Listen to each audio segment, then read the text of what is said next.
اب کامیاب ہونے کے لیے بہت ساری چیزیں ہیں، لیکن ایک چیز اس وقت ہم نے اپنی زندگی سے ختم کی ہے، جس کی وجہ سے ہم پریشانیوں میں، مسائل میں، مصیبتوں میں گرفتار ہو رہے ہیں۔ اگر اس چیز کو آج ہم پھر اپنی زندگی میں لے آئے، یقین کریں اتنی خوشی والی زندگی ہوگی کہ آپ سوچ نہیں سکتے۔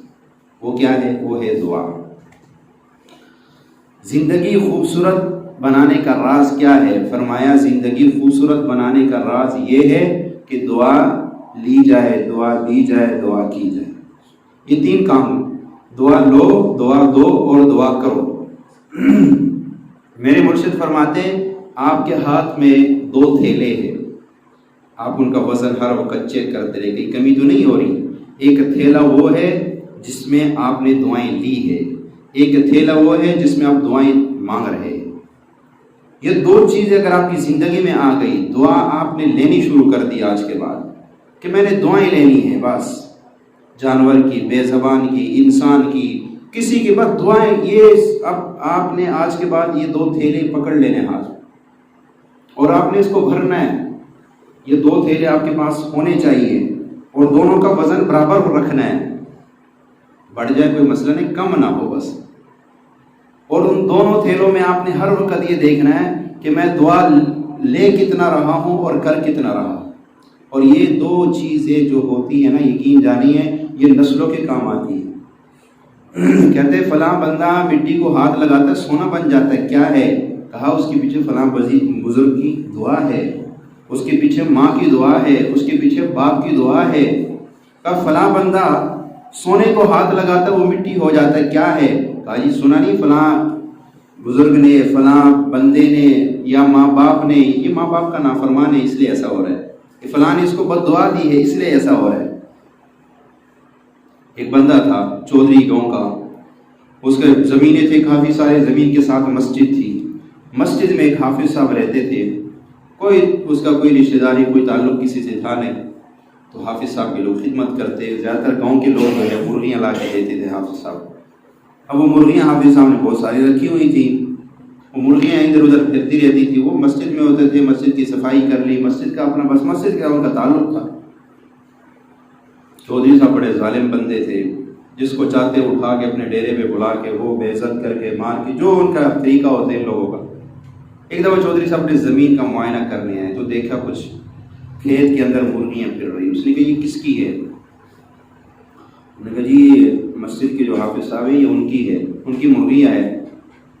اس نے کہا اتنے میں حافظ صاحب پہنچ گئے، ان نے کہا یہ آپ کی مرغی ادھر کیا کر رہی ہے؟ انہوں نے کہا وہ میں تو باہر کہیں گیا تھا، میں تو کوشش میری یہ ہوتی کہ کسی کی کھیت میں نہ جائے، تو مرغیاں ہیں اور جانور ہیں، اس کو کیا پتہ کہ یہ کس کی چیز ہے، چلی گئی ہوگی غلطی سے۔ وہ گھوڑے پہ بیٹھا ہوا تھا چودھری صاحب، اس زمانے میں وہ گھوڑے پہ بیٹھا ہوا تھا، اس نے جناب گالیاں دی، اس کو گالی دیتے ہی اس نے ایک وہیں گھوڑے پہ بیٹھے بیٹھے اس کو ایک لات ماری، وہ بیچارہ وہ جا کے گرا اور پھر جا کے اس کو مارا اور بے عزت کیا، کافی سارے لوگوں کے سامنے بے عزت کیا اور گالیاں دیتا ہوا چلا گیا۔ جب وہ چلا گیا حافظ صاحب اٹھے، لوگوں نے پانی شانی پلایا اور حافظ صاحب نے کہا مجھے چھوڑ، سیدھا مسجد میں چلا گیا۔ مسجد میں جا کر اللہ کے آگے ہاتھ پھیلا کے کہنے لگا مولا تیرے گھر میں رہ رہا ہوں، تیرا پڑوسی ہوں، تیرے گھر میں تو نے مجھے اپنے گھر میں رکھا، تو نے جو دیا کھا لیا پی لیا، میں نے کبھی کوئی شکوہ نہیں کیا تجھ سے، پر مولا میرا کوئی پوچھنے والا نہیں ہے، گاؤں کا چودھری آ کے مجھے بے عزت کرے، عام نمازی آ کے مجھے بے عزت کرے، میرا کوئی پوچھنے والا نہیں، اللہ میں تجھے اپنا دکھ سناتا ہوں، تو میرا بس والی بن جا، تو میرا بن جا، تو میرا بدلہ لے لے۔ اور ایسا گڑ گڑا کے اس نے مانگا۔ اسی رات کو چودھری صاحب کی اسی ٹانگ میں درد شروع ہو گئی، ٹانگ میں درد شروع ہوئی اور جناب عالی انہوں نے ادھر سے ادھر سے ادھر سے علاج کرواتے کرواتے آخر بات اس پہ پہنچی کہ ٹانگ کٹ گئی، ٹانگ کٹ گئی، لیکن کٹتے کٹتے وہ کروڑوں روپے لگا بیٹھا، کچھ زمینیں بیچ بیٹھا، ایسے کرتے وہ ایسی تڑپ تڑپ کے مر گیا۔ اس کی جو اولاد تھی، وہ جو اولاد آئی ان کی بھی یہی ہوتا تھا، کچھ عرصے بعد جوانی میں ان پہ درد شروع ہو جاتا تھا، ٹانگ کٹنی پڑتی تھی، وہ سارا پیسہ جب ڈاکٹروں ہاسپٹلوں میں لگا تو یہ عالم ہوا کہ یہاں تک کہ اپنا ڈیرا، اپنی زمینیں سب کچھ بک گئی، تیسرے نسل کے پاس کچھ نہیں بچا۔ اور بندہ جس نے یہ واقعہ بتایا، جس نے لکھا بتایا، اس نے کہا میں ایسی دکان پہ بیٹھا ہوا تھا، ایک بندہ لنگڑا کے چل رہا تھا، میں نے دیکھا تو ساتھ والے نے کہا کیوں دیکھ رہے ہو، میں اس کا واقعہ، پھر اس نے ساری اسٹوری بتائی، کہا یہ تیسرے نسل میں سے آ رہا ہے، یہ بھی لنگڑا کے چل رہا ہے، وہ حافظ کی بد دعا ہے۔ دعائیں بھی تعاقب کرتی ہے نسلوں کی، بد دعائیں بھی تعاقب کرتی ہیں نسلوں کی۔ ایک عورت نے بلی کو گھر میں رکھا، کچھ کھانے کو نہ دیا، پینے کو نہ دیا، وہ تڑپ تڑپ کے مر گئی۔ آخر جاتے جاتے اس نے بھی کچھ اللہ سے اپنے شکوے شکایت تو کیے ہوں گے، وہ بڑی نیک عورت تھی لیکن اٹھا کے جہنم میں ڈال دی گئی۔ ایک بدکار فاسق فاجر عورت راستے میں سے گزر رہی تھی، اور گزرتے گزرتے اس نے دیکھا ایک کنویں کے پاس ایک پیاسا کتا پڑا ہوا ہے، پانی کا کوئی انتظام نہیں، اس نے اپنی جوتی اتاری، بوڑھ تھے اس کے پاس، پانی ڈول میں لیا، اس میں ڈال کے کتے کے آگے پانی رکھ، کتے نے پانی پی لیا، اللہ نے اس کے باعث کی بخشش کر دی۔ کتے کو پانی پلانے پر اللہ نے بخشش کا سامان، بے زبانوں کی بد دعائیں، بے زبانوں کی دعائیں بھی لگتی ہے۔ میرے مرشد فرماتے ہیں میں ان لوگوں کو تلاش کرتا ہوں جو یہ کوے اور یہ جو چڑیا وغیرہ قید کر کے پھر بیچتے ہیں، اس لیے آپ نے 10 روپے 20 میں خرید لیے، آپ نے دیکھے ہوں گے شہروں میں یہ پھرتے رہتے، وہ کرتے 20 روپے 30 روپے میں گواہ کو دے دیا، آپ نے خرید کے اس کو آزاد کر دی، بس یہ ہوتا ہے۔ میرے مرشد فرماتے ہیں میں ان لوگوں کو تلاش کرتا ہوں اور ان کے گھروں کا حال معلوم کرتا ہوں، گھر میں غربت نے ڈیرے ڈالے ہوتے، فقر و فاقہ نے ڈیرے ڈالے ہوتے، کیوں؟ بے زبانوں کی بد دعائیں ہوتی ہیں۔ اور فرمایا جہاں مجھے ملتے ہیں ان سے میں یہ خرید کے ان کے کانوں میں ایک دفعہ کلمہ پڑھ کے کہتا ہوں میرے لیے دعا کرنا، اور چھوڑ دیتا ہوں، میرے لیے دعا کرنا اور چھوڑ دیتا ہوں۔ ہمارے علاقے میں ایک عورت تھی، حج کر کے آئی، اور اس کے بیٹے نے ماشاءاللہ عمرے بھی کیا، حج بھی کیا، تو ایک دفعہ ایسے بیٹھے باتیں ہو رہی تھی کہ یہ اللہ نے اس کو اتنے جو ہے بیٹے کو مال دیے، کیا بھائی کہ کوئی عورت پورے علاقے میں حج کے لیے نہیں گئی اور یہ چلی گئی۔ بتانے والوں نے بتایا اس کے پیچھے دعا ہے۔ کہا کیسے؟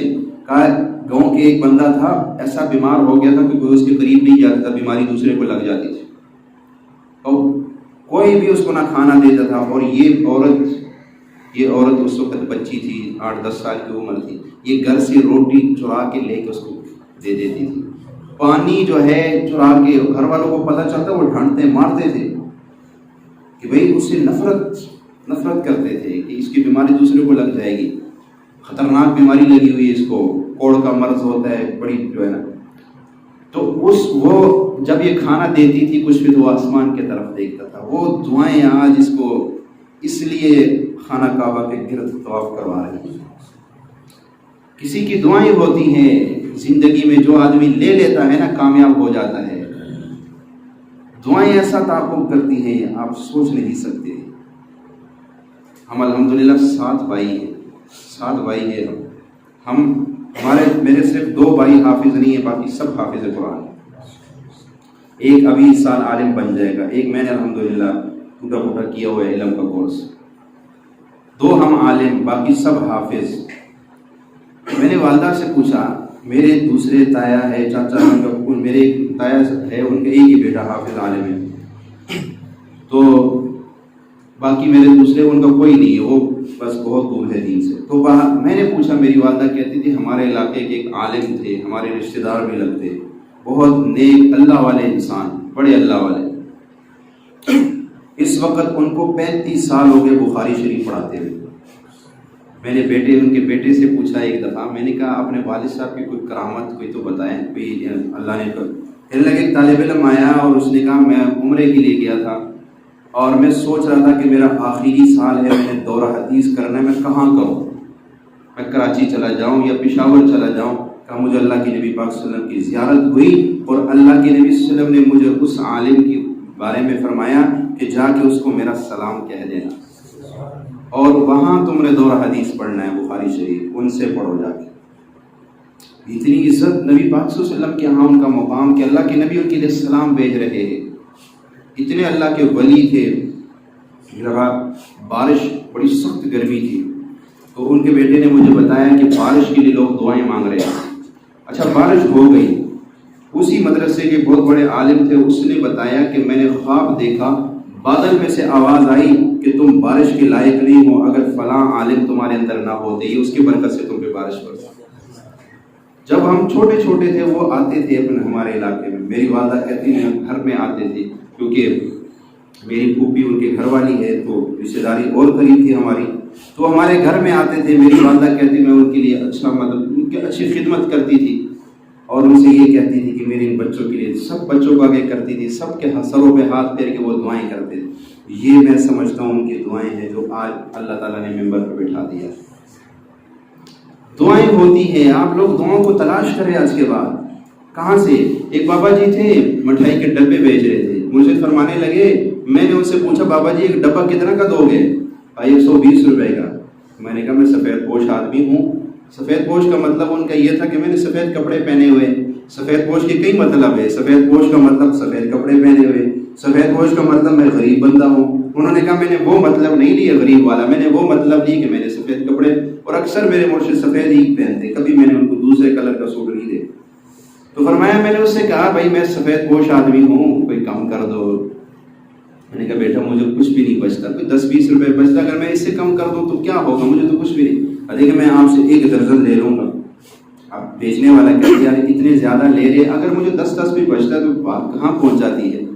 اس نے کہا، اس کے چہرے سے لگ رہا تھا نہ چاہتے ہوئے بھی اس نے کہا ٹھیک ہے پھر آپ 100 روپے کے مجھے کر دینا۔ 100 روپے فی ڈبہ کا حساب لگ گیا۔ کہا جب اس نے 12 ڈبے پیک کیے، بڑے عمر کے آدمی تھے، کر کے جب میرے ہاتھ میں پکڑائے، میں نے ان کو 120 روپے کے حساب سے اس کی جو رقم بنتی تھی ان کو پکڑا۔ اچھا اس نے جب دیکھا نا پیسوں کو، اچانک کسی کو خوش کرو، یہ فرمایا یہ بھی حدیث شریف میں آیا کہ کسی کو اچانک خوش کرو، جب اس کی دعائیں دل سے نکلتی وہ عرشوں کو ہلا دیتی۔ اچانک کسی کو خوش کر دیا تو فرمایا کہ اس نے جب پیسوں کو دیکھا، غریب آدمی تھا، پیسے تو مجھے 1 درجن ایک دم بک گیا اور پیسے بھی وہی جو میں نے ریٹ لگایا وہ مل گیا۔ کہا اس نے کہا اللہ تجھے رنگ دے، جو دعائیں اس نے بابا جی نے کہا میں نے اصل میں وہ دعائیں کیش کروانی تھی اور میرا مقصد نہیں تھا، ریٹ کم کرنا مقصد نہیں تھا، مقصد یہ تھا کہ مجھے وہ دعائیں جو ہے مل جائے کہ جو بابا جی دعائیں دل سے، ہم بزرگوں کو تلاش کرتے دعاؤں کے لیے، نا نا نا نا، بس یہ سارے بزرگ ہیں۔ اللہ ولی الذین آمنوا یخرجهم من الظلمات الی النور۔ ولایت کے کئی درجے ہیں، ایک ولایت عامہ ہے وہ سب کو حاصل ہے، جس نے کلمہ پڑھ لیا وہ ولی ہے۔ ایک ولایت خاصہ ہوتی ہے، ایک ولایت عامہ ہوتی ہے۔ ولایت عامہ تو آپ سب ولی بیٹھے ہوئے ہیں، کوئی بھی آپ میں سے ایسا نہیں ہے۔ کیوں؟ اللہ نے فرمایا اللہ ولی الذین آمنوا، جو بھی ایمان لے اللہ اس کا دوست ہے، آپ بھی اللہ کے دوست ہیں۔ ظاہر میں دوست دشمن کا تو کوئی دوست نہیں بنتا نا، ایک ہاتھ سے تو تالی نہیں بجتی، دونوں طرف سے دوستی کا ہوگا تو دوست اس کو کہیں گے۔ اللہ کہتے ہیں فرمایا تم سب ولی ہو ایک درجے میں، اور دعائیں وہ ہوتی ہے جو دل سے نکلتی ہے، وہ ولی کے دل سے نکل جائے یا عام کسی مسلمان کے دل سے نکل جائے، وہ عرش کو ہلا دیتی ہے۔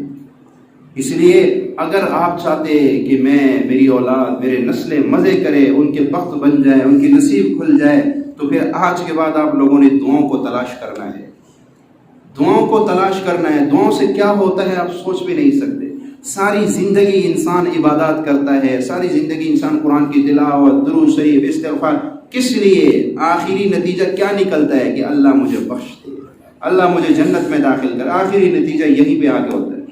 ایک بہت بڑے دنیا دار، یعنی دنیا دار کا مطلب یہ کہ وہ بڑے کاروباری بندہ تھا، کام کرتے تھے۔ اس کے زمانے میں ایک اللہ کے ولی تھے جن کا کوئی کام نہیں تھا بس لوگوں کو اللہ اللہ سکھانا۔ وہ ہر ماہ اپنے طرف سے ایک ہدیہ کے طور پہ ایک بہت بڑی رقم ان کو دے دیتے تھے کہ یہ آپ اپنی ضروریات میں استعمال کیا کریں۔ ہر ماہ ان کی یہ روٹین تھی۔ جب وہ فوت ہو گئے، کسی نے ان سے پوچھا، حال چال پوچھا، کیا ہوا؟ کہ اللہ نے مجھے بخش دیا۔ کہا کس وجہ سے؟ کہا وہ جو فلاں بزرگ تھے میں ان کی خدمت کرتا تھا، اور وہ رات کو اٹھ کے سجدے میں جا کے میرے لیے دعائیں کرتے تھے، کیا کہ اللہ اس نے میرے اوپر سے دنیا کا بوجھ اتار دیا، تو آخرت کا بوجھ اس سے دور کر دے۔ کہا بس اللہ نے کہا تو اس قابل نہیں کہ تجھے بخشوں، لیکن وہ ولی کی جو دعائیں تیرے پیچھے ہے، جا میری تیری مغفرت کر دی۔ دعائیں کتنا بڑا کام کرتی ہے آپ سوچ نہیں سکتے۔ ہم نے دعاؤں کو کبھی تلاش کیا ہی نہیں، ہم نے کبھی دعاؤں کو تلاش کیا ہی نہیں۔ اس لیے آج کے بعد اگر آپ چاہتے ہیں کہ زندگی میں سکون آ جائے، عافیت آ جائے، پھر دعاؤں کو تلاش کریں۔ آج کے اور دعاؤں کے لیے کوئی کسی آستانے میں نہیں. دعا تو آپ کو آپ کے پڑوسی سے بھی مل جائے گی. اگر آپ نے اس کی ایسی خدمت کی, آپ نے اس کو جو ہے کسی پریشانی میں, دیکھیں کسی بھی پریشانی میں آپ کسی کی مدد کرو, اس کے دل سے دعائیں نکلتی ہیں. تو آج کے بعد ہم اگر لوگوں کو نفع دینے کی کوشش کریں گے تو اگلا خود ہمیں دعائیں دے گا, اگلا خود ہمیں دعائیں دے گا. ہمارے ایک بھائی ادھر بیٹھے ہوئے, پرسوں کی بات ہے, مجھے کہنے لگے قاری صاحب میں آپ کو بہت دعائیں دیتا ہوں, آپ نے مجھے ایک وظیفہ بتایا اور میرے مسئلے حل ہونا شروع ہو گئے. کوئی گھر میں بیماری تھی, کہ آپ کو دعائیں دیتا ہوں. بس میں نے کہا یہ میرے پاس, میں یہ کام نہیں کرتا ہوں دم درود والا, لیکن کبھی ایسا ہوتا ہے محلے میں آئے جاتے لوگ, کوئی جاننے والے, وہ یہ فلاں بندہ قاری صاحب ہے, امام صاحب ہے, عالم ہے, چلو چلتے کوئی دم کرے گا. اچھا میرے پاس آتے رہتے ہیں, خواتین بھی آتی ہے, کچھ مرد بھی آتے ہیں. جب میں تعویذ وغیرہ نہیں دیتا ہوں, ایک تعویذ ہے جس کی مجھے مرشد نے اجازت دی, میں اکثر وہی لکھ کے دیتا ہوں, تعویذ دے دیتا ہوں, کوئی وظیفہ بتا دیتا ہوں. وہ پوچھتے ہیں آپ کا ہدیہ کتنا ہے, میں کہتا ہوں میرے ہدیہ جو ہے دعا ہے, بس اس سے بڑھ کے میرا کوئی ہدیہ نہیں. دعا سے بڑھ کر بھی کوئی ہدیہ ہے؟ آپ کا مسئلہ حل ہو جائے گا, آپ کی پریشانی دور ہو جائے گی, پھر آپ کے دل سے جو دعا نکلے گی وہ دعا میرے تقدیر بدل دے گی. ہم سمجھتے ہیں پیسہ آئے گا تو سکون آئے گا, یہ غلط سوچ ہے. پیسہ جتنا بھی آ جائے, اگر اللہ کی طرف سے سکون نہ آئے تو نہیں. کتنے لوگ ہیں جن کے پاس بے بہا دولت ہے, ان کی اولادیں دوسروں کے گھر میں رل رہی ہے, بیٹیاں رل رہی ہے. میرے مرشد فرماتے تھے اولاد کو سب کچھ دے سکتے, نصیب نہیں دے سکتے. اولاد کے لیے آپ جہیز کے نام پہ بہت کچھ دے سکتے ہو, لیکن بیٹی کو نصیب کہاں سے دو گے؟ بیٹے کے لیے تو آپ بلڈنگیں بنا دو گے, گاڑیاں لے لو گے, اس کے لیے بینک بیلنس جمع کر لو گے, پر اپنے بیٹے کے لیے نصیب کہاں سے خریدو گے؟ نصیب دعاؤں سے ملیں گے. رب کیا کہ گھڑ گھڑانے سے ملیں گے کہ اللہ میری اولاد کو صلاحیت بھی دے دے, میرے اولاد کو صلاحیت بھی دے دے, اور میرے اولاد کے نصیب اچھے کر دے. یہ نصیب کا اچھا ہونا یہ سب سے بڑی کامیابی ہے. دولت کا آ جانا کامیابی نہیں ہے, نصیب کا. آپ کی اولاد کو آپ نے سب کچھ دے دیا, اگر نصیب نہ دیے, اگر ان کے نصیب اور ان کے مقدر نہ کھلوائے تو آپ نے کچھ نہیں کیا اولاد کے لیے. ہمیں تو پل پل کے دعاؤں میں ضرورت ہے, پل پل ہم دعاؤں کے محتاج ہے. ہمیں تو پل پل دعاؤں کو تلاش کرنا چاہیے کہ میری زندگی میں کامیابی آئے گی تو دعاؤں سے آئے گی. اس فقیر کی دعا لے لی, اس کی دعا لے لی, اس کی لے لی, اس کی لے لی, یہ دعائیں اپنے ارد گرد جمع کرو. اب جو ابھی آ رہے ہیں ان کو کیا سمجھ آئے گا کہ میں نے شروع میں موضوع کہاں سے لیے. میں نے شروع میں کہا کہ اپنے پاس 2 تھیلے رکھو, 2 تھیلے اپنے پاس رکھو, دونوں تھیلوں میں ایک میں دعائیں کرو اور ایک میں دعائیں لو. روزانہ چیک کرو آج میں نے کتنی دعائیں لی ہے اور کتنی کی ہے. دعاؤں سے تو تقدیر بدل جاتی ہے. دیکھیں تقدیر میں اگر جو لکھا ہوتا ہے وہ ہو کے رہتا ہے. ہم کہتے ہیں نا یہ تقدیر میں ہی لکھا تھا, کیا کرے, بس کیا کرے. جب بندہ کہنا تقدیر میں یہ لکھا تھا میں کیا کروں, میں کہتا ہوں دعا کرو, تقدیر بھی بدل جاتی ہے. دعاؤں سے تقدیر بدل جاتی ہے, آپ سوچ نہیں سکتے. اگر آپ کے تقدیر میں مقروض ہونا ہی لکھا ہے, آپ کے تقدیر میں بیمار ہونا ہی لکھا ہے, آپ کے تقدیر میں ناکامی ہی لکھی ہے, آپ کی تقدیر میں عزت کا نام نہیں ہے, آپ اس رب کے کہے میرے مولا تقدیر کا مالک تو ہے, تقدیر کا مالک تو ہے. اگر میرے لیے ساری زندگی مقروض ہونا لکھا ہے, اللہ جی اس کو مٹا دے. اور منت زاری تو ظالم کیا کہ کرو وہ بھی مان جاتا ہے, رب کیوں نہیں مانے گا. دعاؤں کا طریقہ ہمیں نہیں آتا نا, دعائیں مانگنے نہیں آتی, اس لیے مسئلے تو حل ہوتے نہیں ہیں. آج کے بعد دعائیں کا طریقہ سیکھنا ہونا. یہ جتنے آپ چلے جائیں لاہور میں, ادھر شہروں میں, یہ جو مانگنے والے فقیر ہیں ان کی ہر ادا کو دیکھا کرو. باقاعدہ ان کو ٹریننگ دی جاتی ہے مانگنے کی, باقاعدہ ان کو سب کچھ سکھایا جاتا ہے آپ نے کیسے مانگنا ہے. ان کے استاذ ہوتے ہیں, ان کو بتایا جاتا ہے. ہر مانگنے والے کو نہیں دینا چاہیے, ہر مانگنے والا فقیر نہیں ہوتا ہے, ہر مانگنے والا غریب نہیں ہوتا ہے. جس طرح آپ اب کمانے کے راستے تلاش کرتے ہو, اس طرح اللہ کے نام پہ دینے کے بھی راستے تلاش کرو. محتاج کو, فقیر کو, ان کو تلاش کر کے ان تک پہنچاؤ. یہ بھی آپ کی ذمہ داری ہے. جس نے آ کے ہاتھ آگے کر دی آپ نے اس کے ہاتھ میں رکھ دی, کوئی بات نہیں جی. ان کو باقاعدہ ٹریننگ دی جاتی ہے, اور اللہ سے مانگنے کی کوئی ٹریننگ نہیں, اللہ سے مانگنے کا کوئی طریقہ نہیں. امام زین العابدین رضی اللہ تعالیٰ عنہ کو کسی نے تڑپتے ہوئے دیکھا کہ وہ دعائیں مانگ رہے تڑپ تڑپ کے. کسی نے پوچھا یہ طریقہ کہاں سے سیکھا آپ نے دعا مانگنے کا؟ کہا میں نے اپنے والد سے سیکھا، امام حسین رضی اللہ تعالیٰ عنہ سے. اور انہوں نے اپنے والد سے سیدنا علی کرم اللہ وجہ الکریم سے، اور ان کے بارے میں آتا ہے کہ سیدنا علی رضی اللہ تعالی عنہ ایسے تڑپتے تھے جیسے بچھو کا ڈسا ہوا تڑپتا ہے. جب وہ دعا مانگتے تھے، فرمایا کوفہ کے مسجد میں ممبر میں جب حضرت علی کھڑے ہوتے تھے اور جب ہاتھ اٹھاتے تھے دعا کے لیے تو فرمایا وہ ایسے مانگتے تھے کہ دیکھنے والا سمجھتا تھا ان کو کسی بچھو نے ڈس دیا ہے. یہ ایسی عزتوں کی بلندیاں نہیں ملتی ہے، یہ ایسے آج ان کا نام زندہ نہیں ہے، ایسے آج ان کے عاشق نہیں پھر رہے. دیکھو انہوں نے تڑپ تڑپ کے مانگا، ہم نے کبھی مانگا ہی نہیں رب سے. اور آج تھوڑی سی تڑپ تو دکھا دیا کرو، رونا نہیں ہے، رونے کی شکل ہی بنا لیا کرو. اللہ کو فقیر بڑا پسند ہے. اللہ نے ہمیں ایک ٹائٹل دیا ہے فقیر کا. اللہ نے کیا کہا؟ یا ایھا الناس انتم الفقراء، لوگو تم فقیر ہو. اور فقیر کا کام کیا ہوتا ہے؟ مانگنا. فقیر کا مطلب کیا ہے؟ فقیر کا مطلب ہے محتاج، بھکاری، محتاج، جو ذرے ذرے کا محتاج ہوتا ہے اس کو کہتے ہیں فقیر. ہم کہتے ہیں یہ فقیر آیا ہے. کیوں؟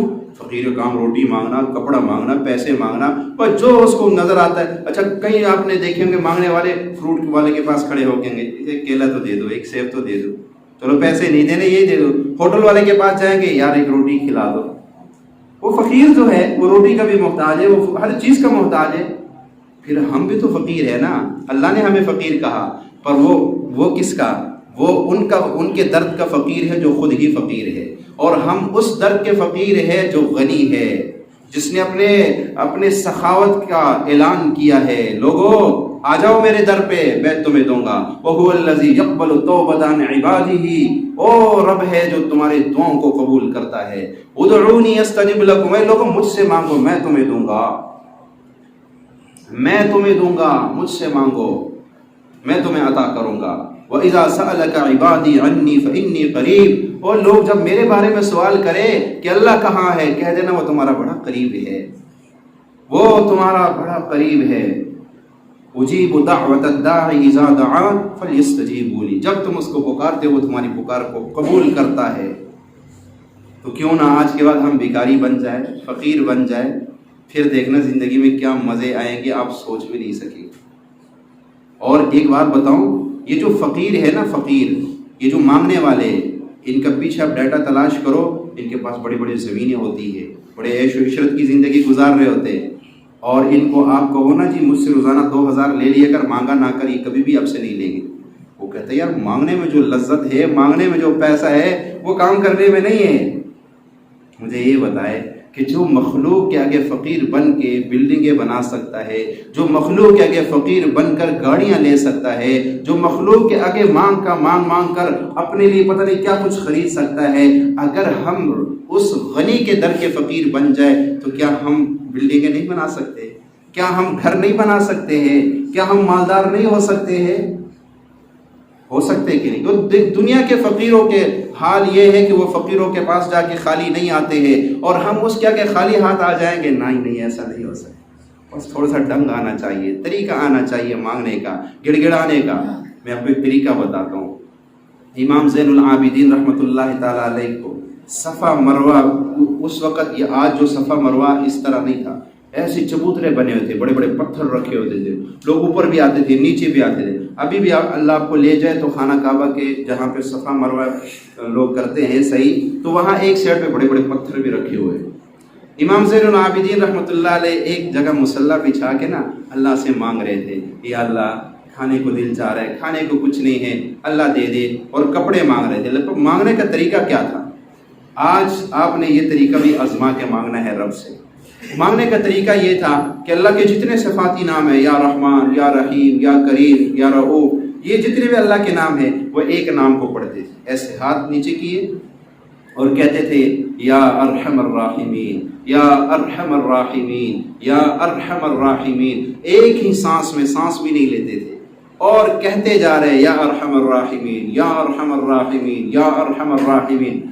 کہنے والے کہتے ہیں کہ میں نے ان کا چہرہ دیکھا سرخ ہو گیا، ان کے رگیں پھول گئی، اور ان کا سانس جب ٹوٹنے لگا اور ان سے جب بولا نہیں جا رہا تھا تو کہنے لگے اللہ کپڑوں کی ضرورت ہے دے دے، کھانے کی ضرورت ہے دے دے، پھر ہاتھ نیچے کرتے، پھر سانس لیتے، پھر سانس بند کرتے اور کہتے یا رحمان یا رحمان یا رحمان یا رحمان یا رحمان یا رحمان یا رحمان، کہتے جاتے تھے کہتے جاتے تھے کہتے جاتے تھے، اور جب سانس ٹوٹتا تھا نا تو کہتے تھے اللہ جی کھانے کو ضرورت ہے، کپڑے نہیں ہے دے دے۔ اچھا اس ضمن میں ایک بات بتا رہا ہوں، جو بے اولاد ہو، جو جادو کا ڈسا ہوا ہو، عصر کی نماز کے بعد سانس روک کے یا رحمان پڑھے، جتنا بھی پڑھ سکتا ہے، سانس میں ایک سانس میں سانس روک کے یا رحمان یا رحمان یا رحمان، جادو ٹوٹ جائے گا۔ بے اولادوں کے لیے زبردست اور مجرب عمل ہے، اولاد نصیب ہوتی۔ اچھا انہوں نے یا رحمان کہا، پھر اس کے بعد یا رحیم یا رحیم یا رحیم، ایک ہی سانس میں کہتے جا رہے ہیں، اور جب سانس ٹوٹنے لگا پھر اپنی ضرورت اللہ کے پیش کر دی۔ تو جو ایک بزرگ تھے وہ پیچھے بیٹھ کے آمین کہتے جا رہے تھے، وہ کہنے لگے جب انہوں نے ہاتھ چہرے پہ پھیرا تو میں نے دیکھا ایک تھال ان کے سامنے آ گیا، اور اس میں فرمایا 2 کپڑے تھے اور انگور تھے اعلیٰ قسم کے، جبکہ اس زمانہ ہی انگوروں کا نہیں تھا۔ کہنے لگے وہ بیٹھ کے جب کھانے لگے نا تو میں بھی آ گیا، میں نے کہا حضور اس میں میرا بھی حصہ ہے، آل رسول تو بڑے سخی ہوتے ہیں۔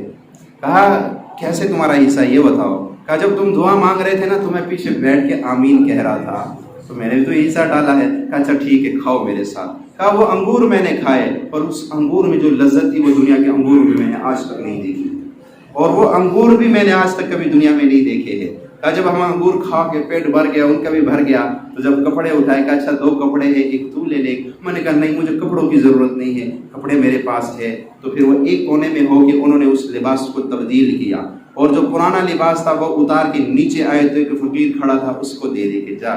کہا میں نے اس فقیر سے پوچھا یا کسی اور سے پوچھا کہ یہ ہستی کون ہے جن کا اتنا نورانی چہرہ ہے اور جس اداب سے مانگ رہے تھے؟ کہا تم نہیں جانتے ہو؟ کہا نہیں۔ کہا ان کا نام امام زین العابدین ہے، یہ تو اہل بیت کے شہزادے ہیں، آل رسول ہے۔ او اچھا یہ وہ ہے، اللہ اکبر۔ کبھی آج تک کس طرح رب کیا کہ بھکاری بن کر تو دکھا دو، پھر تمہارے مسئلے حل نہ ہو تو کہنا، تمہاری پریشانیاں دور نہ ہو تو کہنا یہ کیا اللہ قرض اتار دے، اللہ بیماریاں دور کر دے، اللہ نہ کر دے، کبھی ادھر دیکھ رہے کبھی ادھر دیکھ رہے کبھی یہ کر رہے۔ یہ تو کوئی دعا نہیں ہوتی۔ کبھی کسی وزیر اعظم اور بادشاہ کے سامنے بھی ایسے کہا وزیر اعظم صاحب میری گلی بھی خراب ہے، وہ آپ کی طرف دیکھ رہے، اور کبھی میری گلی بھی خراب ہے، میرے پاس گھر بھی نہیں ہے، میرا کچھ بھی نہیں۔ وہ کہے گا بھائی تو پاگل ہو گیا کیا ہو گیا، اور میرے سے مانگ رہے میرے تو دیکھ کوئی ادب ہے، کوئی ہر وزیر اعظم کا ادب ہے، اور جناب پولیس والے کا ادب ہے، فوجی کا ادب ہے، رب کے یہاں کوئی ادب نہیں ہے۔ میرے رب نے نبی کو بھیجا تو ساتھ ادب و احترام کا حکم دیا، یا ایھا الذین آمنوا لا ترفعوا اصواتکم فوق صوت النبی، اپنی آواز بھی نبی کی آواز سے اونچا نہ کرنا۔ باقی تو دور کی بات ہے۔ صحابہ کرام فرماتے تھے جب کوئی دیہاتی آتا تھا نا تو دیہاتی کے لیے کچھ رعایت ہوتی، دیہاتی لوگ پھر اتنا وہ بیچارے نہیں جانتے ادب و احترام، تو فرمایا بڑے خوش ہوتے تھے کہ وہ سوالات جو ہم ادب کی وجہ سے نہیں کر سکتے دیہاتی کو آگے کر دیتے تھے، تو سوال کر تاکہ ہمیں بھی علم فائدہ ہو جائے۔ اور دیہاتی پھر ان کا اپنا انداز ہوتا تھا، وہ سوال کرتا تھا، اللہ کے نبی جواب دے دیتے تھے۔ تو دیہاتیوں کے لیے تھوڑی سی رعایت تھی۔ باقی فرمایا صحابہ کہتے تھے جو ہم ہمیشہ ان کی مجلس میں بیٹھتے تو ہمیں تو بولنے کی ضرورت بھی نہیں ہوتی تھی۔ اللہ کے نبی صلی اللہ علیہ وسلم ایک جگہ سے گزر رہے تھے، ایک صحابی کا گھر دیکھا تھوڑا سا بڑا بنا ہوا تھا، تو یہ بلڈنگ ہے۔ اب اللہ کے نبی نے تو دنیا کی محبت ان سے کھرچ کے نکال دی تھی، تو فرمایا یہ کس کا گھر ہے؟ ایسے جیسے کوئی انسان جو ہے ناپسندیدگی کا اظہار کرتا ہے، اور یہ فلاں صحابی کا ہے۔ اچھا گزر گئے، صحابی آئے، کسی نے کہا اللہ کے نبی گزر رہے تھے اور آپ کے مکان کی طرف اشارہ کر کے ناپسندیدگی کا اظہار کیا۔ وہ سمجھ گئے کہ اللہ کے نبی نے تو ہمیں قدم قدم پہ جو ہے دنیا سے لگاؤ کا جو ہے وہ درس دیا ہی نہیں ہے، تو اس کا مطلب ہے کہ میرا یہ فعل نبی کو پسند نہیں آیا۔ اسی وقت زمین کو بالکل مکان کو زمین کے برابر کر کے پھر اللہ کے نبی صلی اللہ علیہ وسلم کے پاس گئے، یا رسول اللہ وہ میں نے اپنا مکان زمین کے برابر کر دیا۔ ہم تو آج تعویلیں تلاش کرتے ہیں نا، یہ مسئلہ یوں بھی ہے، یہ مولویوں کا بنایا ہے، یہ فلاں ہے، یہ ایسے بھی ہو سکتا ہے، 100 تعویلیں پیش کرتے ہیں اور عاشق رسول بھی بنے پھرتے ہیں۔ عاشق رسول وہ تھے۔ اس لیے میرے بھائیوں آج کے بعد ہم نے دعائیں کیا کرنا ہے؟ دعائیں لینی ہے، اور دعائیں کرنی بھی ہے۔ آج کے بعد اپنے آپ کو فقیر و بھکاری سمجھو، پر کس کے آگے؟ رب کے آگے گڑ گڑاؤ۔ مخلوق کے آگے کبھی اپنی ضرورت پیش نہ کرنا، مخلوق کے آگے کبھی بھی اپنی ضرورت۔ استغنا میں اللہ نے بڑی عزت رکھی ہے۔ میرا رب جو ہے اس کے پاس کس چیز کی کمی ہے جو اس کے پاس نہیں ہے، وہ تم مخلوق سے مانگو گے؟ اس لیے کبھی بھی اپنی ضروریات مخلوق کے آگے بیان نہیں کرنا، اللہ کے آگے اپنی ضرورتیں پیش کرو۔ مولا یہ بھی کر دے، مولا مجھے بس در در کا بھکاری نہ بنا، اپنے در کا منگتا اور فقیر بنا دے۔ مولا میرے لیے، میری نسلوں کے لیے روحانی رزق کے، جسمانی رزق کے دروازے کھول دے۔ اللہ سے مانگے تو صحیح۔ رات کی تنہائیوں میں میرا رب خود پکار کے کہتا ہے کوئی مانگنے والا، لیکن ہم سوئے ہوتے۔ تو آج کے بعد مانگیں گے نا اللہ سے، مانگیں گے آج کے بعد، اور دعائیں لیں گے بھی، لیں گے، دعائیں کروائیں گے نہیں۔ آج کے بعد دعائیں نہیں کروانی کسی سے، کبھی کسی سے دعائیں نہ کروایا کرو، دعائیں لیا کرو، اور کبھی دعائیں پڑھا نہ کرو، دعائیں مانگا کرو۔ اللہ ہمیں ان باتوں پہ عمل کی توفیق عطا فرمائے۔ واخر دعوانا